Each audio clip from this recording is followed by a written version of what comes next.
Dinas Ketahanan Pangan dan Peternakan Sumatera Selatan menggelar operasi pangan murah yang menawarkan sembako dan daging dengan harga di bawah pasaran.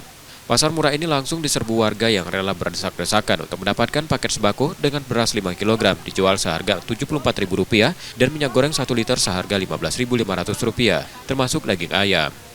Gerakan pangan murah walaupun tidak seluruh wilayah, tapi ada salah satu wilayah yang cukup padat, yaitu di Sukabangun 1, dan insya Allah akan kita laksanakan GPM, namanya Gerakan Pangan Murah.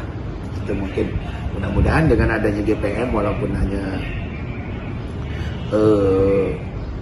spot, tapi ini akan membantu masyarakat di sekitarnya. Warga mengaku operasi pasar murah ini sangat membantu perekonomian mereka di tengah lonjakan harga bahan pokok menjelang Idul Adha. Selain itu, pasar murah ini juga untuk menekan inflasi yang sering terjadi saat perayaan hari besar. Bantu ke keuangan kami.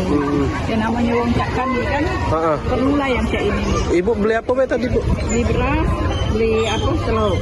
Memangnya harganya lebih murah dibanding pasar? Agak lah lebih murah, 2.000, 1.000 jadilah.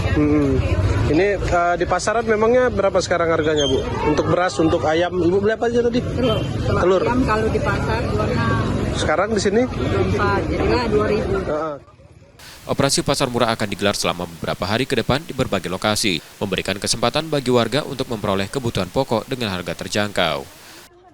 Esi Oktora, Muklas Diferensial, Kompas TV, Palembang, Sumatera Selatan.